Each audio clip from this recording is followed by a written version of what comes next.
ನಮಸ್ತೆ ಎಲ್ಲರಿಗೂ. Lucky life ಟಿಪ್ಸ್ಗೆ ನಿಮಗೆಲ್ಲರಿಗೂ ಸ್ವಾಗತ. ಮಕರ ರಾಶಿಯ ಈ ಒಂದು ಪ್ರೇಮ ಭವಿಷ್ಯ ಮಹತ್ವದ ಬದಲಾವಣೆಯ ಒಂದು ಮುನ್ಸೂಚನೆ. ಇಂದು ನಾವು ನಿಮ್ಮ ಜೀವನದ ಅತ್ಯಂತ ಸಂವೇದನಾಶೀಲ ಮತ್ತು ಪ್ರಮುಖ ವಿಷಯವಾದ ಈ ಪ್ರೇಮ ಜೀವನದ ಬಗ್ಗೆ ಮಾತನಾಡಲಿದ್ದೇವೆ. ವಿಶೇಷವಾಗಿ ಈ ಫೆಬ್ರವರಿ 24, 2026 ಈ ದಿನ ನಿಮ್ಮ ಪಾಲಿಗೆ ಸಾಮಾನ್ಯ ದಿನವಾಗಿ ಉಳಿಯುವುದಿಲ್ಲ. ಈ ಬ್ರಹ್ಮಾಂಡದ ಶಕ್ತಿಗಳು ಮತ್ತು ನಿಮ್ಮ ಈ ಒಂದು ನವಗ್ರಹಗಳು ಒಂದು ರಹಸ್ಯವಾದ ಆದೇಶವನ್ನು ಹೊರಡಿಸಿವೆ. ನಿಮ್ಮ ಪ್ರೇಮದ ಪಾತ್ರೆಯಲ್ಲಿ ಭಕ್ತಿಯೋ ಅಥವಾ ನೋವೋ ಅದು ಈಗ ತುಂಬಿ ತುಳುಕುತ್ತಿದೆ. ಇಂದು ರಾತ್ರಿ 1 ಗಂಟೆಯ ನಂತರ ನಿಮ್ಮ ಬದುಕಿನಲ್ಲಿ 3 ದಿಗಿಲು ಹುಟ್ಟಿಸುವ ಘಟನೆಗಳು ಸಂಭವಿಸುವ ಸಾಧ್ಯತೆ ಇದೆ. ಇದು ನಿಮ್ಮನ್ನು ಎಚ್ಚರಿಸಲು ಮತ್ತು ನಿಮ್ಮ ಭವಿಷ್ಯವನ್ನು ಸರಿಪಡಿಸಲು ಪ್ರಕೃತಿ ನೀಡುತ್ತಿರುವ ಒಂದು ಸಂಕೇತವಾಗಿದೆ. ನೀವು ಯಾರನ್ನ ನಿಮ್ಮ ಕಣ್ಣಿನ ತಾರೆ ಎಂದು ನಂಬಿದ್ದೀರೋ, ಯಾರಿಲ್ಲದೆ ನಿಮ್ಮ ಜೀವನ ಶೂನ್ಯ ಎಂದು ಭಾವಿಸಿದ್ದರು, ಅಂತಹ ವ್ಯಕ್ತಿಯಿಂದ ದೂರವಾಗುವ ಯೋಗಗಳು ಗೋಚರಿಸುತ್ತಿವೆ. ನೀವು ವರ್ಷಗಳಿಂದ ಯಾವುದಕ್ಕೆ ಹೆದರುತ್ತಿದ್ದೀರೋ ಅದೇ ಘಟನೆ ಈಗ ನಿಮ್ಮ ಪ್ರೇಮ ಜೀವನದಲ್ಲಿ ಸಂಭವಿಸಬಹುದು. ಈ ಸೂರ್ಯಗ್ರಹಣದ ನಂತರ ಗ್ರಹಗಳ ಚಲನೆ ಮತ್ತು ಈ ಒಂದು ಸಂಪೂರ್ಣ ಬದಲಾಗುತ್ತೆ. ನಿಮ್ಮ ಸಂಬಂಧ ಈಗ ಮೊದಲಿನಂತೆ ಇರೋದೇ ಇಲ್ಲ. ಆದರೆ ನೆನಪಿಡಿ, ಇದು ಯಾವುದೋ ಒಂದು ಅಂತ್ಯವಲ್ಲ, ಬದಲಾಗಿ ನಿಮ್ಮ ಪ್ರೇಮ ಜೀವನದ 2ನೇ ಜನ್ಮ ಅಥವಾ ಪುನರುತ್ಥಾನವಾಗಿದೆ. ಈ ಮೊದಲನೆಯ ಘಟನೆ, ನೀವು ಯಾರನ್ನ ಕಣ್ಣು ಮುಚ್ಚಿ ನಂಬಿದ್ದೀರೋ ಅವರ ಬಗ್ಗೆ ದೀರ್ಘಕಾಲದಿಂದ ಮುಚ್ಚಿಟ್ಟಿದ್ದ ಒಂದು ಕಟು ಸತ್ಯ ನಿಮ್ಮ ಮುಂದೆ ಬರಲಿದೆ. ಯಾರು ನಿಜವಾಗಿಯೂ ನಿಮ್ಮನ್ನು ಪ್ರೀತಿಸುತ್ತಿದ್ದರು, ಯಾರು ಕೇವಲ ಸಮಯ ಕಳೆಯಲು ಅಥವಾ ತಮ್ಮ ಸ್ವಾರ್ಥಕ್ಕಾಗಿ ನಿಮ್ಮನ್ನು ಬಳಸಿಕೊಳ್ಳುತ್ತಿದ್ದರು ಎಂಬುದು ನಿಮಗೆ ತಿಳಿಯಲಿದೆ. ಈ ಸತ್ಯವು ನಿಮ್ಮ ಮನಸ್ಸನ್ನು ಕಲಕಬಹುದು, ನೋವು ನೀಡಬಹುದು, ಆದರೆ ಈ ಕಹಿ ಸತ್ಯವೇ ನಿಮ್ಮನ್ನು ಈ ಮಾನಸಿಕ ಸಂಕೋಲೆಗಳಿಂದ ಮುಕ್ತಗೊಳಿಸಲಿದೆ. ಈ 3 ಎಚ್ಚರಿಕೆಗಳು ನಾವು ಏನನ್ನೋದನ್ನು ನೋಡ್ತಾ ಹೋಗೋಣ. ಹಳೆಯ ನೋವನ್ನು ಮರುಕಳಿಸಬೇಡಿ. ನಿಮ್ಮನ್ನು ಹಿಂದೆ ಅಳಿಸಿದ ವ್ಯಕ್ತಿಯ ಜೊತೆ ಮತ್ತೆ ಸಂಬಂಧ ಬೆಳೆಸಲು ಪ್ರಯತ್ನಿಸಬೇಡಿ. ನೀವು ಮತ್ತೆ ಅಲ್ಲಿಗೆ ಹೋದರೆ ಬ್ರಹ್ಮಾಂಡವು ನಿಮಗೆ ನೀಡುತ್ತಿರುವ ಧನಾತ್ಮಕ ಶಕ್ತಿ ನಾಶವಾಗುತ್ತೆ. ಈ ಬಾರಿ ಹೃದಯಕ್ಕಿಂತ ಮೆದುಳಿಗೆ ಹೆಚ್ಚು ಕೆಲಸ ಕೊಡಿ. ಸ್ವಯಂ ಪ್ರೀತಿಯನ್ನು ಮರೆಯಬೇಡಿ. ನೀವು ಯಾವಾಗಲೂ ಎದುರಿರುವ ಈ ವ್ಯಕ್ತಿಯ ಸಂತೋಷಕ್ಕಾಗಿ ನಿಮ್ಮ ಇಚ್ಛೆಗಳನ್ನು ನೀವು ಬಲಿ ಕೊಟ್ಟಿದ್ದೀರಿ. ಬದಲಾಗಿ ನಿಮಗೆ ಸಿಕ್ಕಿದ್ದೇನು? ಇಂದಿನಿಂದ ಒಂದು ಪ್ರತಿಜ್ಞೆ ಮಾಡಿ. ನಾನು ನನ್ನ ಹೃದಯದ ಮಾತು ಕೇಳ್ತೇನೆ, ನನ್ನನ್ನು ನಾನು ಪ್ರೀತಿಸುತ್ತೇನೆ. ತನ್ನನ್ನು ತಾನು ಗೌರವಿಸಿದ ವ್ಯಕ್ತಿಯನ್ನು ಜಗತ್ತು ಗೌರವಿಸುವುದಿಲ್ಲ. ಭಾವನೆಗಳ ಅತಿಯಾದ ಹರಿವು ಈಗ ನಡೆಯುತ್ತಿರುವ ಒಂದು ಸಮಯ ಬಹಳನೇ ಸೂಕ್ಷ್ಮವಾಗಿದೆ. ಸಣ್ಣ ಮಾತು ಕೂಡ ದೊಡ್ಡ ಜಗಳಕ್ಕೆ ಕಾರಣವಾಗಬಹುದು. ಈ ಹಳೆಯ ವಿಚಾರಗಳನ್ನು ನೀವು ಕೆದಕಬೇಡಿ. ವ್ಯಂಗ್ಯವಾಗಿ ಮಾತನಾಡಬೇಡಿ. ನಿಮ್ಮ ಮಾತುಗಳ ಮೇಲೆ ಆದಷ್ಟು ಸಂಯಮವಿರಲಿ. ನಿಮ್ಮ ಜಾತಕದಲ್ಲಿ ಈ ಶುಕ್ರ ಗ್ರಹವು ಬಲಗೊಳ್ಳುತ್ತಿದೆ. ಶುಕ್ರನು ಪ್ರೀತಿ ಮತ್ತು ಆಕರ್ಷಣೆಯ ಕಾರಕ. ಶುಕ್ರವಾರದಂದು ಈ ಬಿಳಿ ಅಥವಾ ಈ ತಿಳಿ ಗುಲಾಬಿ ಬಣ್ಣದ ಬಟ್ಟೆ ಧರಿಸುವುದು ಮತ್ತು ಬೆಳ್ಳಿಯ ಸಣ್ಣ ಆಭರಣ ಧರಿಸುವುದು ನಿಮ್ಮ ಪ್ರೇಮ ಜೀವನದಲ್ಲಿ ಸ್ಥಿರತೆಯನ್ನು ತರುತ್ತೆ. ಈ ತಾಯಿ ಲಕ್ಷ್ಮಿಯ ಆರಾಧನೆ ಮಾಡುವುದರಿಂದ ಹಳೆಯ ಪ್ರೀತಿ ಮರಳಿ ಬರಬಹುದು ಅಥವಾ ಈ ಮದುವೆಯ ಪ್ರಸ್ತಾಪಗಳು ಅನಿರೀಕ್ಷಿತವಾಗಿ ಬರಬಹುದು. ಕುಟುಂಬದ ಒಪ್ಪಿಗೆಯೂ ಸಿಗುವ ಸಾಧ್ಯತೆ ಇದೆ. ನಿಮ್ಮ ಜೀವನದಲ್ಲಿ ಶಾಂತಿ ನೆಲೆಸಲು ಮಂಗಳವಾರದಂದು ಹನುಮಾನ್ ಚಾಲೀಸ ಪಠಿಸಿ. ಶನಿವಾರದಂದು ಅಶ್ವತ್ಥ ಮರದ ಕೆಳಗಡೆ ದೀಪ ಬೆಳಗಿಸಿ. ಪ್ರಮುಖವಾಗಿ ನಿಮ್ಮ ಮತ್ತು ನಿಮ್ಮ ಸಂಗಾತಿಯ ನಡುವೆ 3ನೇ ವ್ಯಕ್ತಿ ಪ್ರವೇಶಿಸದಂತೆ ನೋಡಿಕೊಳ್ಳಿ. ಮುಂದಿನ 7 ದಿನಗಳು ನಿಮ್ಮ ಜೀವನದ ದಿಕ್ಕನ್ನು ಬದಲಿಸಲಿವೆ. ಬ್ರಹ್ಮಾಂಡವು ನಿಮ್ಮ ಪರವಾಗಿದೆ ಎಂಬ ನಂಬಿಕೆ ಇರಲಿ. ಈ ಪ್ರೇಮ ಎಂಬುದು ಕೇವಲ ದೈಹಿಕ ಆಕರ್ಷಣೆಯಲ್ಲ, ಅದು ಆತ್ಮಗಳ ಸಂಬಂಧ. ನಿಮ್ಮ ಜೀವನದಲ್ಲಿ ನಡೆದ ಪ್ರತಿಯೊಂದು ಭೇಟಿ, ಪ್ರತಿಯೊಂದು ಜಗಳ ಮತ್ತು ಪ್ರತಿಯೊಂದು ವಿರಹಕ್ಕೂ ಒಂದು ಕಾರಣವಿದೆ. ಸಮಯವು ಈಗ ನಿಮ್ಮ ಮುಂದಿರುವ ಈ ಒಂದು ಮಾಯಾ ಪರದೆಯನ್ನು ಸರಿಸುತ್ತೆ. ಈ ಸುಳ್ಳಿನ ಮೇಲೆ ನಿಂತಿರುವ ಸಂಬಂಧಗಳು ಕುಸಿದು ಬೀಳುತ್ತೆ, ಆದರೆ ಸತ್ಯವಿರುವ ಸಂಬಂಧಗಳು ವಜ್ರದಂತೆ ಕಂಗೊಳಿಸುತ್ತೆ. ನಿಮ್ಮ ಮನಸ್ಸು ಇತ್ತೀಚೆಗೆ ವಿಚಲಿತವಾಗುತ್ತಿರಬಹುದು, ಹಳೆಯ ನೆನಪುಗಳು ಕಾಡುತ್ತಿರಬಹುದು. ಇದು ನಿಮ್ಮ ಆತ್ಮವು ನೀಡುತ್ತಿರುವ ಒಂದು ಸಂಕೇತ. ನೀವು ಯಾರನ್ನಾದರೂ ಪ್ರೀತಿಸುತ್ತಿದ್ದರೆ, ಅಲ್ಲಿ ಗೌರವವಿಲ್ಲದಿದ್ದರೆ ಅದು ಪ್ರೀತಿಯಲ್ಲ, ಕೇವಲ ಒಂದು ಅಭ್ಯಾಸ ಮಾತ್ರ. ಯಾರು ನಿಮ್ಮ ಸಂದೇಶಕ್ಕೆ ಸರಿಯಾಗಿ ಪ್ರತಿಕ್ರಿಯಿಸುವುದಿಲ್ಲವೋ, ಯಾರು ನಿಮ್ಮ ಭಾವನೆಗಳನ್ನು ಕೇವಲ ತಮಾಷೆ ಎಂದು ಭಾವಿಸುತ್ತಾರೋ ಅಂತಹವರಿಂದ ದೂರವಿರುವುದೇ ಕ್ಷೇಮ. ಪ್ರೀತಿಯಲ್ಲಿ ನೆಮ್ಮದಿ ಇರಬೇಕೇ ಹೊರತು ಭಯವಲ್ಲ. ನಿಮ್ಮನ್ನು ನೀವು ಕಳೆದುಕೊಂಡು ಪ್ರೀತಿಯನ್ನು ಉಳಿಸಿಕೊಳ್ಳಲು ಪ್ರಯತ್ನಿಸಬೇಡಿ. ಮುಂಬರುವ 21ರಿಂದ 30 ದಿನಗಳು ಬಹಳ ನಿರ್ಣಾಯಕ. ಈ ಶುಕ್ರ ಮತ್ತು ರಾಹುವಿನ ಪ್ರಭಾವದಿಂದಾಗಿ ತಿಂಗಳುಗಳಿಂದ ಮಾತನಾಡದ ವ್ಯಕ್ತಿ ಇದ್ದಕ್ಕಿದ್ದಂತೆ ನಿಮ್ಮನ್ನು ಸಂಪರ್ಕಿಸಬಹುದು. ಈ ಒಂದು ಅಳಸಿದ್ದ ಸಂಬಂಧದಲ್ಲಿ ಮತ್ತೆ ಜೀವ ಬರಬಹುದು. ಆದರೆ ಈ ಬಾರಿ ಅತಿಯಾದ ಭಾವುಕರಾಗಬೇಡಿ. ನೀವು ಹಿಂದೆ ಅನುಭವಿಸಿದ ನೋವಿಗೆ ನ್ಯಾಯ ಸಿಗುವ ಸಮಯವಿದು. ನೀವು ಏಕಾಂಗಿಯಾಗಿದ್ದರೆ ಈ ಒಬ್ಬ ಹೊಸ ವ್ಯಕ್ತಿ ನಿಮ್ಮ ಜೀವನ ಪ್ರವೇಶಿಸಬಹುದು. ಈ ಸ್ನೇಹ ಮುಂದೆ ಗಾಢವಾದ ಪ್ರೇಮವಾಗಿ ಬದಲಾಗುತ್ತೆ. ನೀವು ವಿವಾಹಿತರಾಗಿದ್ದರೆ ಸಣ್ಣ ಪುಟ್ಟ ವಿಚಾರಗಳಿಗೂ ಅಹಂಕಾರವನ್ನು ತರಬೇಡಿ. ಮಾತು ಬೆಳೆಸಿದರೆ ಸಂಬಂಧ ಹಾಳಾಗುತ್ತೆ. ಮದುವೆಗೆ ಕಾಯುತ್ತಿರುವವರಿಗೆ ಮನೆಯಲ್ಲಿ ಪೂರಕ ವಾತಾವರಣ ನಿರ್ಮಾಣವಾಗುತ್ತೆ. ಆದರೆ ಕೇವಲ ಆಕರ್ಷಣೆಗೆ ಮರುಳಾಗಿ ಯಾವುದೇ ನಿರ್ಧಾರ ತೆಗೆದುಕೊಳ್ಳಬೇಡಿ. ಜೀವನದಲ್ಲಿ ಎಲ್ಲದಕ್ಕೂ ಪ್ರತಿಕ್ರಿಯಿಸುವುದು ಅನಿವಾರ್ಯತೆಯಲ್ಲ. ಕೆಲವೊಮ್ಮೆ ನಿಮ್ಮ ಮೌನವು ಎದುರಿಸುವ ವ್ಯಕ್ತಿಗೆ ಅವರ ತಪಸ್ಸು ಅರಿವು ಮೂಡುತ್ತೆ. ನಿಮ್ಮನ್ನು ಅರ್ಥ ಮಾಡಿಕೊಳ್ಳುವವರಿಗೆ ವಿವರಣೆಯ ಅಗತ್ಯವಿಲ್ಲ. ಅರ್ಥ ಮಾಡಿಕೊಳ್ಳದವರಿಗೆ ಎಷ್ಟು ವಿವರಿಸಿದರೂ ಪ್ರಯೋಜನವೇ ಇಲ್ಲ.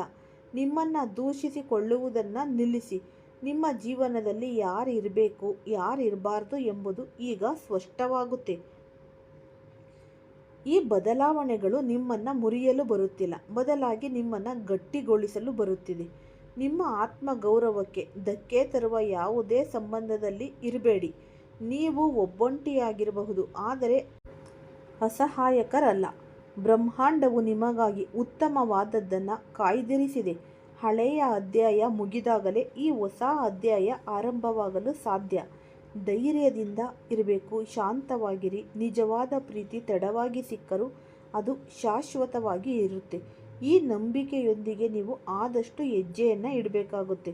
ನಿಮ್ಮ ಪ್ರೇಮ ಜೀವನ ಯಾವಾಗಲೂ ಸುಖಮಯವಾಗಿರಲಿ. ಯಾವ ವ್ಯಕ್ತಿಗಾಗಿ ರಾತ್ರಿ ಇಡೀ ನಿದ್ದೆಗೆಟ್ಟು ಕಾಯುತ್ತಿದ್ರೋ, ಯಾರ ಒಂದು ಸಂದೇಶಕ್ಕಾಗಿ ಗಂಟೆಗಟ್ಟಲೆ ಈ ಮೊಬೈಲ್ ನೋಡುತ್ತಾ ನೀವು ಕುಳಿತಿದ್ರೋ, ಈಗ ಅದೇ ಪ್ರೀತಿ ನಿಮ್ಮ ಜೀವನಕ್ಕೆ ಚಂಡಮಾರುತದಂತೆ ಮರಳಿ ಬರುತ್ತೆ. ಆದರೆ ನೀವು ಎಚ್ಚರದಿಂದ ಇರಿ.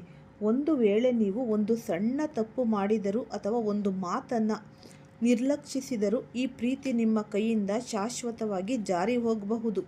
ಏಕೆಂದರೆ ರಾಹುವು ಪ್ರೇಮದ ಮನೆಯಲ್ಲಿ ಸಕ್ರಿಯನಾದಾಗ ಒಂದು ಪ್ರೀತಿಯನ್ನು ಶಿಖರಕ್ಕೆ ಏರಿಸುತ್ತಾನೆ ಅಥವಾ ಭ್ರಮೆ ಮತ್ತು ತಪ್ಪು ತಿಳುವಳಿಕೆಯಿಂದ ಸಂಬಂಧವನ್ನು ಸುಟ್ಟು ಹಾಕ್ತಾನೆ. ಈಗ ನೀವು ಆದಷ್ಟು ಈ ಮೊದಲ 7 ದಿನಗಳಲ್ಲಿ ನಿಮ್ಮ ಈ ಪ್ರೇಮ ಜೀವನಕ್ಕೆ ಎದುರಾಗಲಿರುವ ಈ 3 ದೊಡ್ಡ ಸಂಕಟಗಳ ಬಗ್ಗೆ ನಾವು ನೋಡ್ತಾ ಹೋಗೋಣ. ಈ ಮೊದಲನೆಯ ಸಂಕಟ ಎಂದರೆ ತಪ್ಪು ತಿಳುವಳಿಕೆಯ ಒಂದು ಜಾಲ. ನೀವು ಯಾರನ್ನ ಪ್ರೀತಿಸುತ್ತಿದ್ರೋ ಅದೇ ವ್ಯಕ್ತಿ ಇದ್ದಕ್ಕಿದ್ದಂತೆ ವಿಚಿತ್ರವಾಗಿ ವರ್ತಿಸಲು ಪ್ರಾರಂಭಿಸೋದು. ಅವರು ಬಲವಾಗಿ ಹೋದರು ಎಂದು ನೀವು ನಿಗಮಿಸಬಹುದು. ಆದರೆ ನೆನಪಿಡಿ, ಅದು ಅವರ ಅಸಲಿ ಭಾವನೆಯಲ್ಲ, ಅದು ರಾಹುವಿನ ಒಂದು ಭ್ರಮೆ. ಈ ಸಮಯದಲ್ಲಿ ನೀವು ಕೋಪಗೊಂಡು ಏನಾದರೂ ಅಚಾತುರ್ಯದ ಮಾತುಗಳನ್ನಾಡಿದರೆ ಅಥವಾ ಅವರನ್ನು ಬ್ಲಾಕ್ ಮಾಡಿ ಅಹಂಕಾರ ತೋರಿಸಿದರೆ ನಿಮ್ಮ ಸಂಬಂಧ ಕಡಿದು ಹೋಗುವ ಸಾಧ್ಯತೆ ಹೆಚ್ಚು. ಈ 7 ದಿನಗಳಲ್ಲಿ ಮೌನ ಮತ್ತು ತಾಳ್ಮೆಯೇ ನಿಮ್ಮ ಈ ಒಂದು ಗುರಾಣಿ. ಎರಡನೆಯದು, ಈ 3ನೇ ವ್ಯಕ್ತಿಯ ಪ್ರವೇಶ.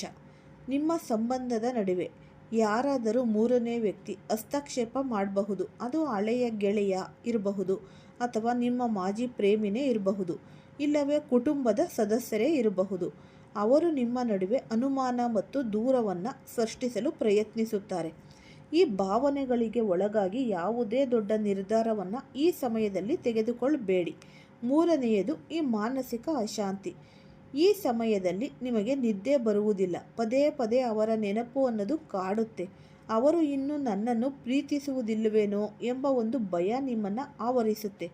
ಆದರೆ ಸತ್ಯವೇನೆಂದರೆ ಬ್ರಹ್ಮಾಂಡವು ನಿಮ್ಮ ಸಂಬಂಧದ ಪರೀಕ್ಷೆಯನ್ನು ತೆಗೆದುಕೊಳ್ಳುತ್ತಿದೆ ಅಷ್ಟೇ.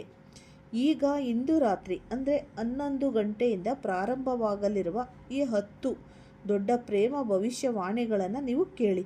1, ನಿಮ್ಮ ಜೊತೆ ಮಾತನಾಡದ ವ್ಯಕ್ತಿಯಿಂದ ಇದ್ದಕ್ಕಿದ್ದಂತೆ ಸಂದೇಶ ಅಥವಾ ಕರೆ ಬರೋದು. 2, ಮುರಿದು ಬೀಳುವ ಹಂತದಲ್ಲಿದ್ದ ಸಂಬಂಧದಲ್ಲಿ ರಾಜಿ ಸಂಧಾನದ ಮಾತುಕತೆ ಶುರುವಾಗುತ್ತೆ. 3, ನಿಮ್ಮ ಪ್ರೇಮಿ ಅಥವಾ ಈ ಪ್ರೇಯಸಿ ತನ್ನ ಹಳೆಯ ವರ್ತನೆಗಾಗಿ ನಿಮ್ಮ ಮುಂದೆ ಕ್ಷಮೆ ಕೇಳ್ತಾರೆ. 4ನೇದು, ನೀವು ಸಿಂಗಲ್ ಏನಾದರೂ ಆಗಿದ್ದರೆ ಮುಂದಿನ 21 ದಿನಗಳಲ್ಲಿ ಒಬ್ಬ ವಿಶೇಷ ವ್ಯಕ್ತಿ ನಿಮ್ಮ ಜೀವನಕ್ಕೆ ಬರ್ತಾರೆ. ನಿಮ್ಮ ಪ್ರೀತಿಯ ವಿಷಯದಲ್ಲಿ ಮನೆಯವರಿಂದ ಇದ್ದ ವಿರೋಧ ಕ್ರಮೇಣ ಕಡಿಮೆಯಾಗುತ್ತೆ. ನಿಮ್ಮ ಸಂಬಂಧದಲ್ಲಿ ಅನಿರೀಕ್ಷಿತವಾಗಿ ಈ ಒಂದು ರೊಮ್ಯಾನ್ಸ್ ಮತ್ತು ಹತ್ತಿರದ ಒಡನಾಟ ಹೆಚ್ಚಾಗುತ್ತೆ. ನೀವು ನಿಮ್ಮ ಪ್ರೀತಿ ಪಾತ್ರರ ಜೊತೆ ಸುಂದರ ಪ್ರವಾಸ ಅಥವಾ ಭೇಟಿ ಯೋಗವನ್ನು ಹೊಂದಲಿದ್ದೀರಿ. ನಿಮ್ಮ ಒಂದು ಆಕರ್ಷಣಾ ಶಕ್ತಿ ಹೆಚ್ಚಾಗುತ್ತೆ. ಜನರು ನಿಮ್ಮತ್ತ ಸೆಳೆಯಲ್ಪಡುತ್ತಾರೆ. ಈ ಬ್ರಾಹ್ಮಿ ಮುಹೂರ್ತದಲ್ಲಿ ನಿಮಗೆ ನಿಮ್ಮ ಪ್ರೇಮಿಯ ಕನಸು ಬಿದ್ದರೆ ಅದು ನಿಮ್ಮ ಮಿಲನದ ಸಂಕೇತ ಎಂದು ನೀವು ತಿಳಿಯಿರಿ. ನಿಮ್ಮ ಜನ್ಮ ಕುಂಡಲಿಯ ಪ್ರೇಮ ಭಾವದಲ್ಲಿ ಒಂದು ಶಕ್ತಿಶಾಲಿ ರಾಜಯೋಗ ನಿರ್ಮಾಣವಾಗುತ್ತಿದೆ. ಇದು ಈ ವರ್ಷ ನಿಮಗೆ ಶಾಶ್ವತ ಪ್ರೀತಿಯನ್ನು ನೀಡಲಿದೆ. ನಿಮ್ಮ ಈ ಪ್ರೀತಿಯನ್ನು ಶಾಶ್ವತವಾಗಿಸಲು ಒಂದು ಅಚ್ಚುಕಟ್ಟಾದ ಉಪಾಯವಿದೆ.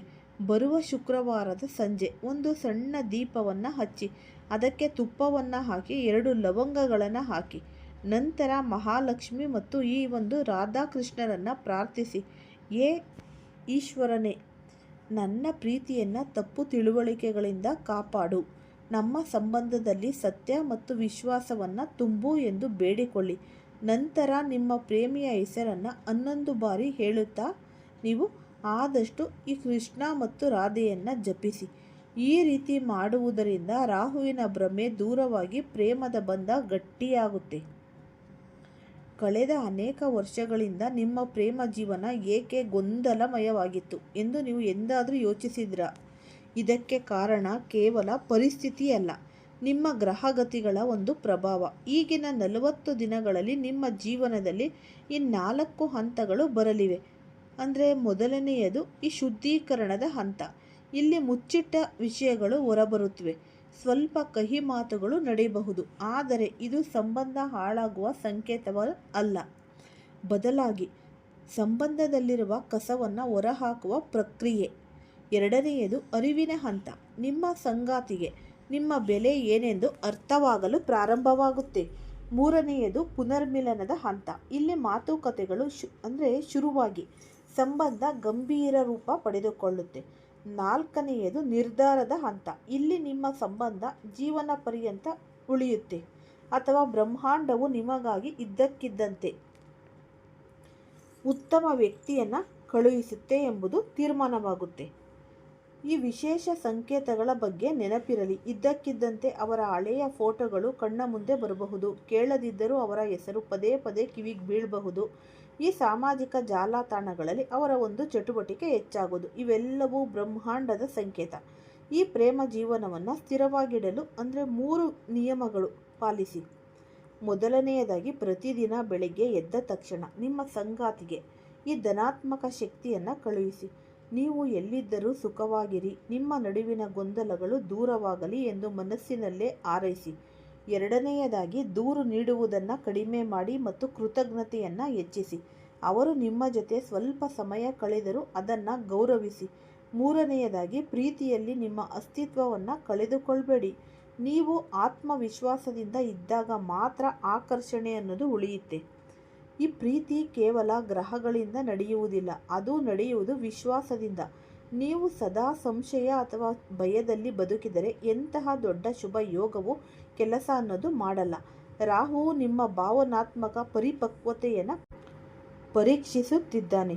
ನೀವು ಪ್ರೀತಿಯಿಂದ ಹಠದಿಂದ ಹಿಡಿದಿಟ್ಟುಕೊಳ್ಳುವ ಬಯಸುತ್ತೀರೋ ಅಥವಾ ಪ್ರೀತಿಯನ್ನು ಅರ್ಥ ಮಾಡಿಕೊಂಡು ಬದುಕಲು ಬಯಸುತ್ತೀರೋ ಎಂಬುದು ನಿಮಗೆ ಮುಖ್ಯ. ಮುಂಬರುವ ಸಮಯದಲ್ಲಿ ನಿಮ್ಮ ಪ್ರೇಮ ಜೀವನದಲ್ಲಿ ಒಂದು ಅದ್ಭುತವಾದ ಮಿಲನವಾಗುತ್ತೆ. ಒಂದು ಮಹತ್ತರವಾದ ಕಲಿಕೆ ಸಿಗುತ್ತೆ. ಎರಡೂ ಸಂದರ್ಭಗಳಲ್ಲಿ ನೀವು ಸೋಲುವುದಿಲ್ಲ, ಬದಲಾಗಿ ಬಲಶಾಲಿಯಾಗುತ್ತೀರಿ. ಹಳೆಯ ನೋವುಗಳೊಂದಿಗೆ ನೀವು ಬದುಕಬೇಕೇ ಅಥವಾ ಈ ಹೊಸ ಚೇತನದೊಂದಿಗೆ ಮುನ್ನಡೆಯಬೇಕೇ ಎಂಬುದು ಈಗ ನಿಮ್ಮ ಕೈಲಿದೆ. ಈ ಪರಿವರ್ತನೆ ಪ್ರಾರಂಭವಾಗಿದೆ. ಜಾಣ್ಮೆಯ ನಿರ್ಧಾರ ನಿಮ್ಮದಾಗಿರಬೇಕು. ಈ ಉಪಯುಕ್ತವಾದ ಮಾಹಿತಿ ನಿಮ್ಮೆಲ್ಲರಿಗೂ ಕೂಡ ಇಷ್ಟ ಆಗಿದೆ ಅಂತ ಭಾವಿಸ್ತೀನಿ. ಇಷ್ಟ ಆಗಿದ್ರೆ ಈ ವಿಡಿಯೋವನ್ನು ಫಸ್ಟಿಂದ ಹಿಡಿದು ಕೊನೆ ತನಕ ಸ್ಕಿಪ್ ಮಾಡ್ದಲೇ ನೋಡಿದ್ರೇ ನಿಮಗೆ ಉಪಯುಕ್ತವಾದ ಮಾಹಿತಿ ಲಭಿಸುತ್ತೆ. ಮತ್ತು ಎಲ್ಲರಿಗೂ ಹೆಚ್ಚಾಗಿ ಶೇರ್ ಮಾಡಿ, ಪುಟ್ಟದೊಂದು ಲೈಕ್ ಕೊಡಿ. ಎಲ್ಲರಿಗೂ ಸಹ ಧನ್ಯವಾದಗಳು.